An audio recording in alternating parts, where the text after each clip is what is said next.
ભાવનગર શહેરના કાળાનાળા વિસ્તારનો જે સમીક કોમ્પ્લેક્સમાં આજે આગ લાગી હતી, જે દુર્ઘટના ઘટી હતી, તેમાં ફાયર બ્રિગેડની સચોટતાને લઈને 19 જેટલા લોકો છે તેમનો આબાદ બચાવ કરી લેવામાં આવ્યો છે. કોઈ પણ દર્દીને ઈજા નથી થઈ.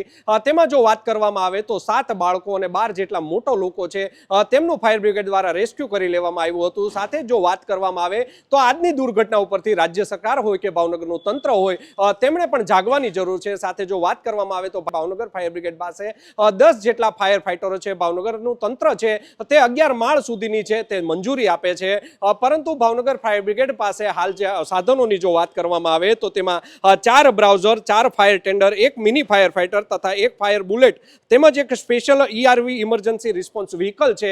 તે તાજેતરમાં જ આ તમે જે દ્રશ્યો જોઈ રહ્યા છો 4.5 કરોડ રૂપિયાના ખર્ચે રાજ્ય સરકાર દ્વારા ફાળવવામાં આવ્યું છે.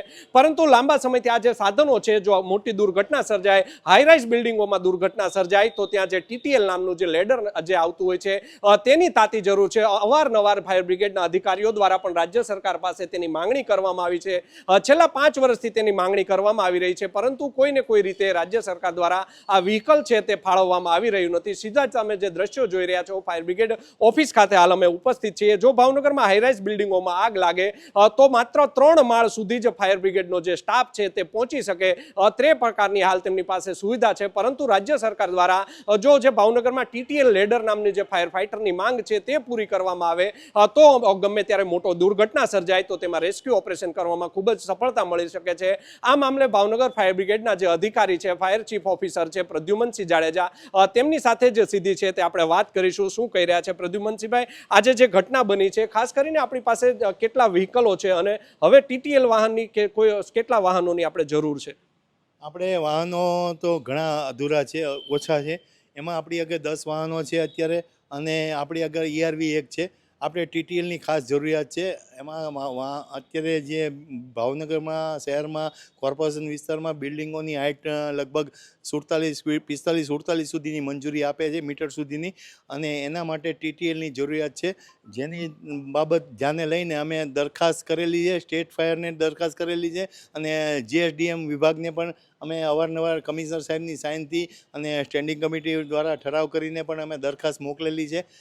છતાં અત્યાર સુધીમાં અમને ઉત્તરોત્તર મળેલ નથી કે ભાઈ તમને કઈ તારીખે આ વાહન ફાળવવામાં આવશે, અને એ બાબતમાં પૂર્તતા અમને જરૂરી છે રેસ્ક્યુ કરવા માટે.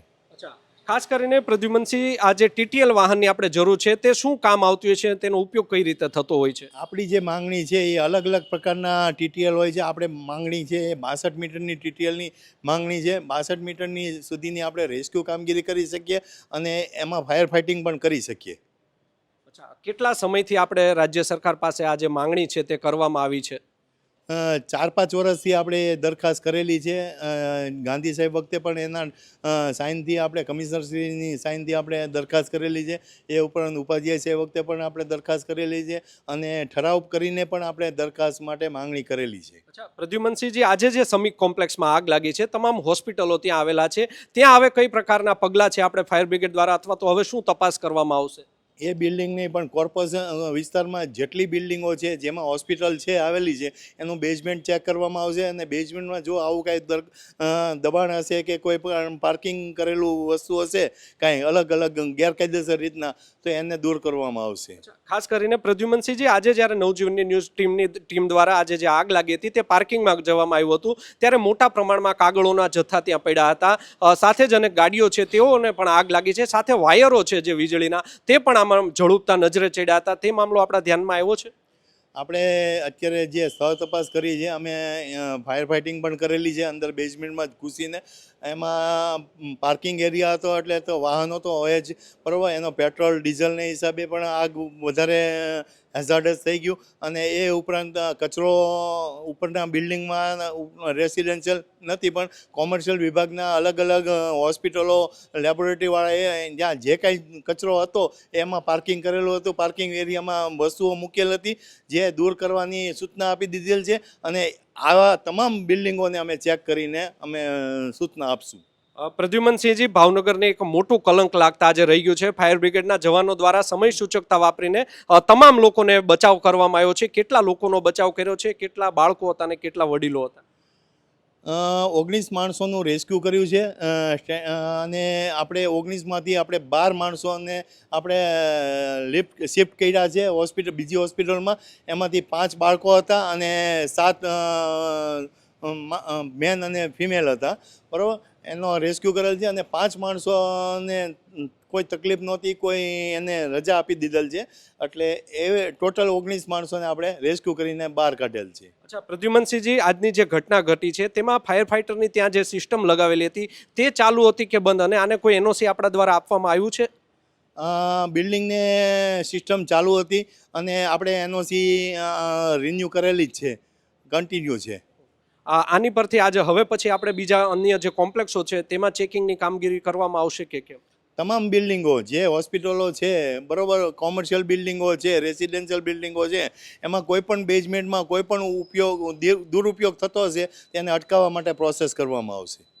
તો આપણે સાંભળ્યા હતા ભાવનગરના ચીફ ફાયર ઓફિસર જે પ્રદ્યુમનસિંહ જાડેજા છે, તેમની પાસેથી સમગ્ર વિગત છે તે આપણે લીધી. રાજ્ય સરકાર દ્વારા આશરે 4 થી 5 વર્ષથી તેમની દ્વારા માંગણી કરવામાં આવે છે જ્યારે આ પ્રકારની મોટી ઘટનાઓ ઘટતી હોય છે ત્યારે ફાયર બ્રિગેડનો સ્ટાફ હોય કે તંત્ર હોય તેની ઉપર માછલા ધોવાતા હોય છે, તેની ઉપર આક્ષેપ પ્રતિ આક્ષેપ થતો હોય છે. પરંતુ 5 વર્ષ સુધી રાજ્ય સરકાર પાસેથી માંગણી કરવામાં આવી રહી છે કે TTL લેડરની ભાવનગરમાં જરૂર છે. ભાવનગરનું કોર્પોરેશન દ્વારા 11 માળના સુધી બિલ્ડિંગો બનાવવાની મંજૂરી આપવામાં આવે છે, પરંતુ ભાવનગરનું ફાયર બ્રિગેડ છે તેની પાસે જે હાલ હયાત સાધનો છે તે માત્ર 3 માળ સુધી જ પહોંચી શકે તેવું છે. આમ ભાવનગરની કમનસીબી કહી શકાય કે રાજ્ય સરકાર છે તે ફાયર બ્રિગેડની જે માંગ છે તેને સ્વીકારવામાં ઊણું ઉતર્યું છે. તાત્કાલિક ધોરણે આજે ફાયર બ્રિગેડને જે જરૂરિયાત છે તે સાધનો છે તે ફાળવવા જોઈએ તેવી પણ લોકોની માંગ ઉઠી છે. જોવું રહ્યું રાજ્ય સરકાર તેની ઘોર નિંદ્રામાંથી હવે ક્યારે જાગે છે અને ભાવનગર ફાયર ફાઈટરને પૂરતા જે સાધનો છે તે ક્યારે ફાળવવામાં આવે છે. યશપાલસિંહ ચૌહાણ, નવજીવન ન્યૂઝ, ભાવનગર. વૈષ્ણવજન તો તેને કહીએ જે પીડ પર